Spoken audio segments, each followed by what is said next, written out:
News Channel 6. Let's see what it takes. Good morning, Augusta. The live 5 for 6 Skyview Network, sponsored by Terry Lambert Hyundai. Cooler temperatures all of this week, along with plenty of sunshine and little to no rain. I'll have all the details on the forecast coming up. Right now on News Channel 6 at 6, Augusta commissioners talk taxes, what they decided for property owners. As your News at 6 starts now. Live from Television Park, this is WJBF News Channel 6 at 6.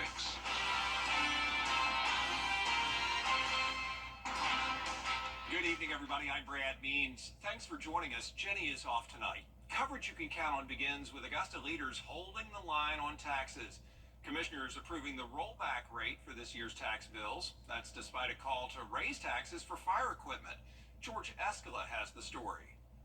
Augusta commissioners saying no to new taxes, approving the rollback rate for this year's tax bills. Every other community around us did a rollback. We just need to, be more cautious of our money, how we're spending it. The interim administrator, however, cautioning the fire department has millions of dollars in equipment needs, recommending a $1.2 million increase for the fire tax.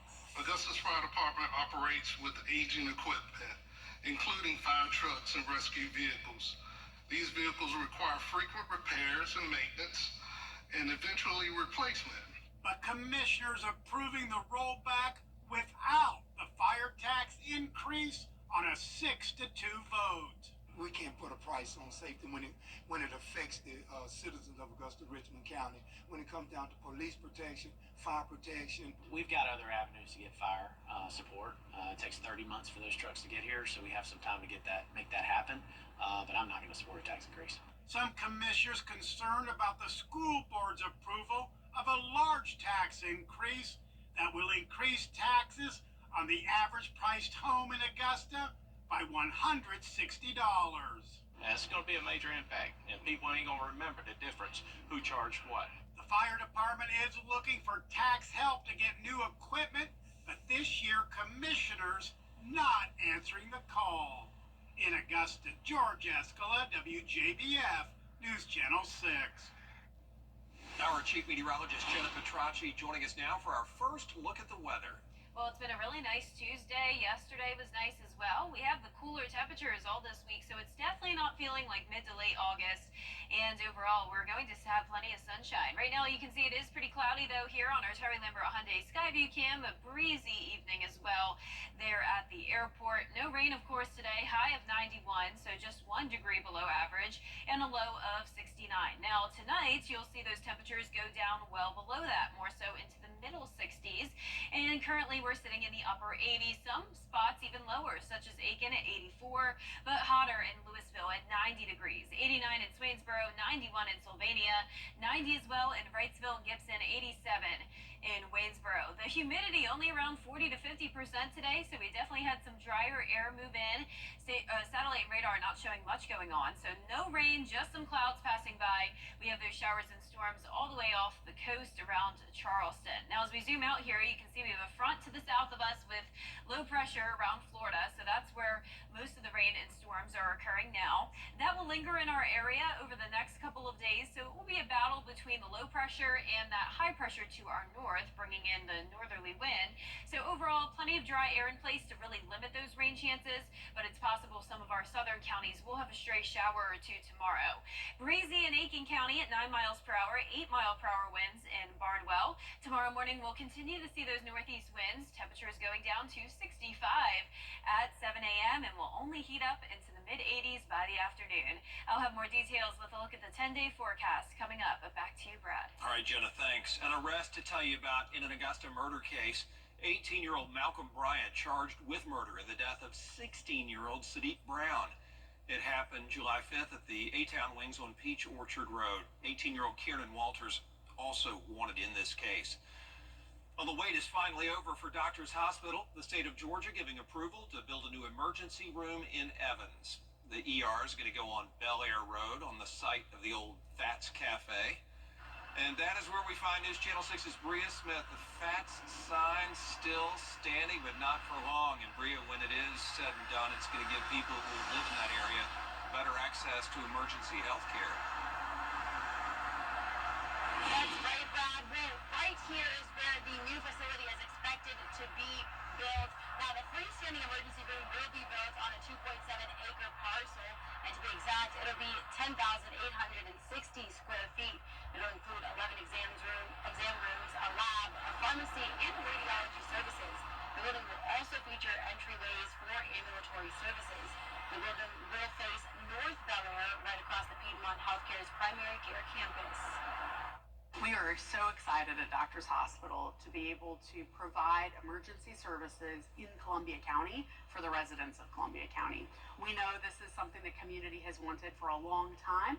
We've been on this journey since 2020 to bring services to the residents of Columbia County, and we are so excited to now move forward with demolition of the former structure on the building and building our new freestanding emergency department.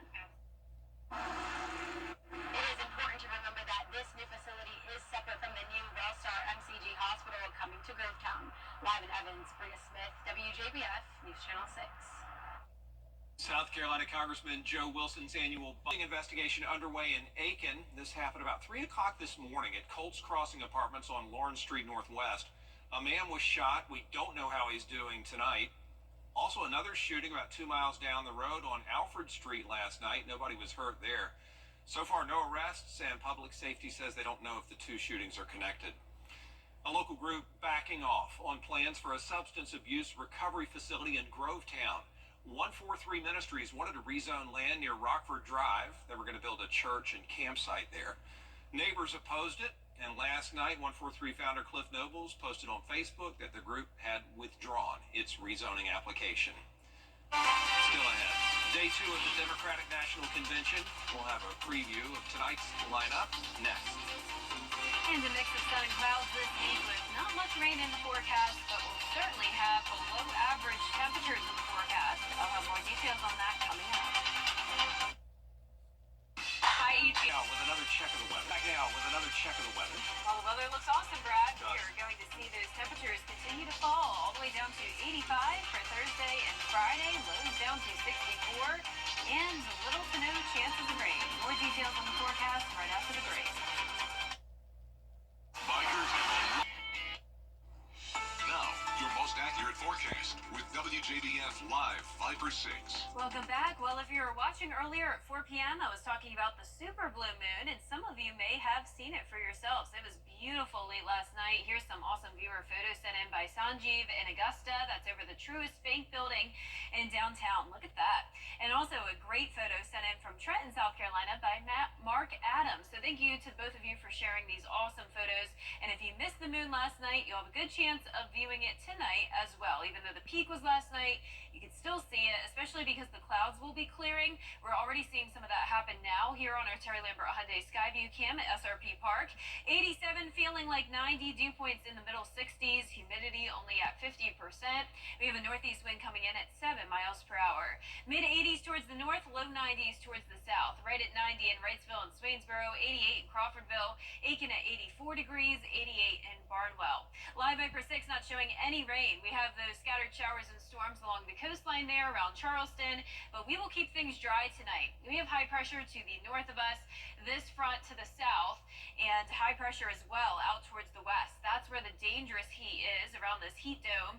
But for our area, below average temperatures in the east due to this system. So we have this trough here dipping down. That's bringing the cooler air, and you'll see those lows drop all the way down into the mid 60s over the next several days. 64 for your Friday and Saturday morning. Highs are going to be going down as well, all the way to 85 Thursday and Friday. This weekend will be really great for any outdoor plans.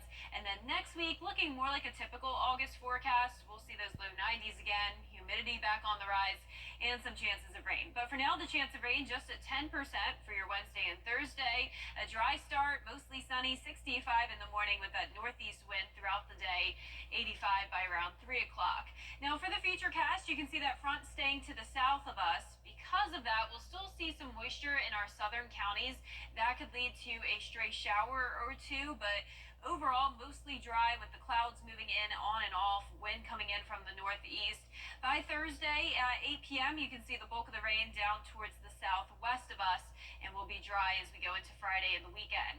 Here's a closer look at tomorrow afternoon. We'll be starting things out dry, and then later on around 3, 4 o'clock is when places like Emmanuel, Jenkins, and Screven County could see some rain and possibly even a stray shower around the metro, but definitely not a washout for your Wednesday. Overall, a really nice day, and I hope you're all enjoying the cooler temperatures. 63 is our low tonight in Saluda, but 68 still down in Swainsboro. Highs tomorrow will work the same way, so cooler towards the north, warmer towards the south. Nice day, though, for everyone. Our 10-day forecast showing the sunshine Friday through the weekend, heating up, though, to 89 on Sunday.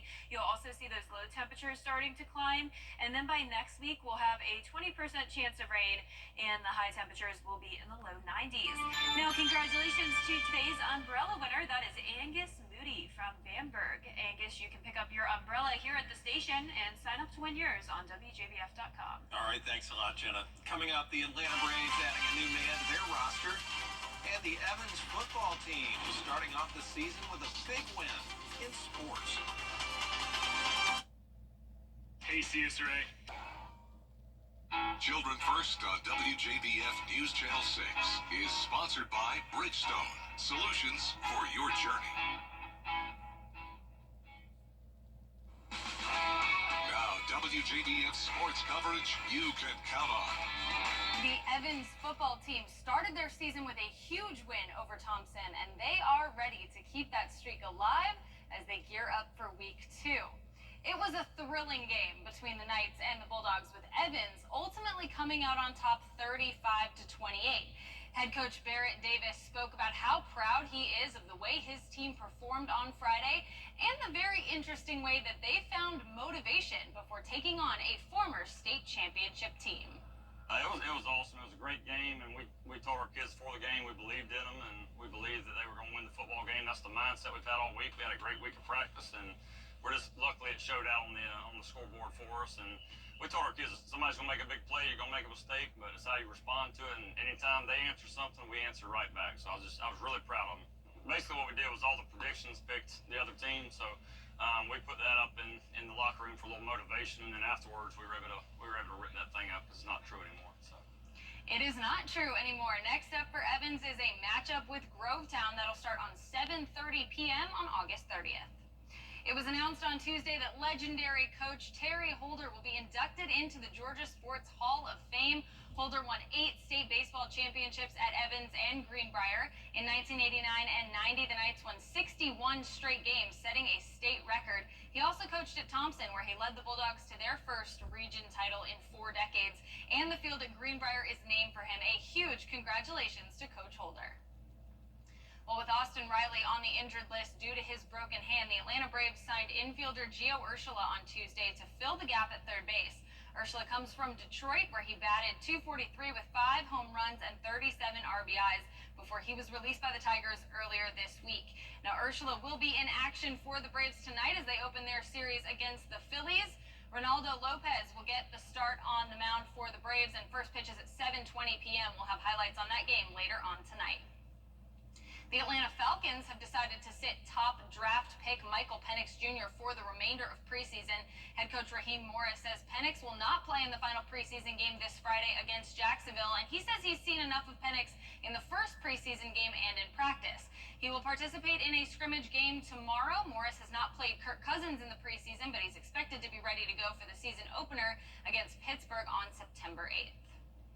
Meanwhile, at Georgia Southern, they know for sure who their QB1 is, and it's J.C. French. It was announced on Tuesday that after playing in 10 games last year, the redshirt sophomore will lead the Eagles this year, starting with their season opener on August 31st against Boise State.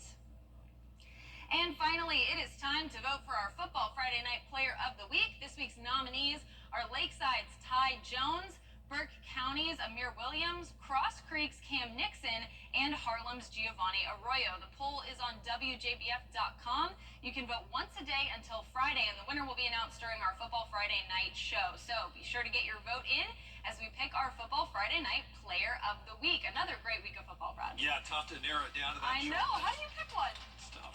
We'll be right back. Ready to develop more than a career. Indiana Jones's signature fedora raked in $630,000 at auction. The sable-colored rabbit felt hat featured in the Indiana Jones and the Temple of Doom movie back in 1984 sold from a stuntman's personal collection. He wore it in the movie. That's a great price for it. Are you an Indiana Jones fan? Loved the movies and just, yeah, the hat was kind of the trademark of the whole thing, his signature piece of attire. And I think that's the best movie, in my opinion. I don't know. Temple of Doom? Tough to argue with that. It's tough to yeah, argue great with that, call, for sure. Karen. Well, our 10-day forecast showing a 10% chance of rain Wednesday and Thursday. Overall, mostly dry, going down to 85 on Thursday, lows in the mid-60s. All right, Jenna, thanks. And thank you all for watching. We appreciate it. We're back for News Channel 6 after the convention. Have a good night.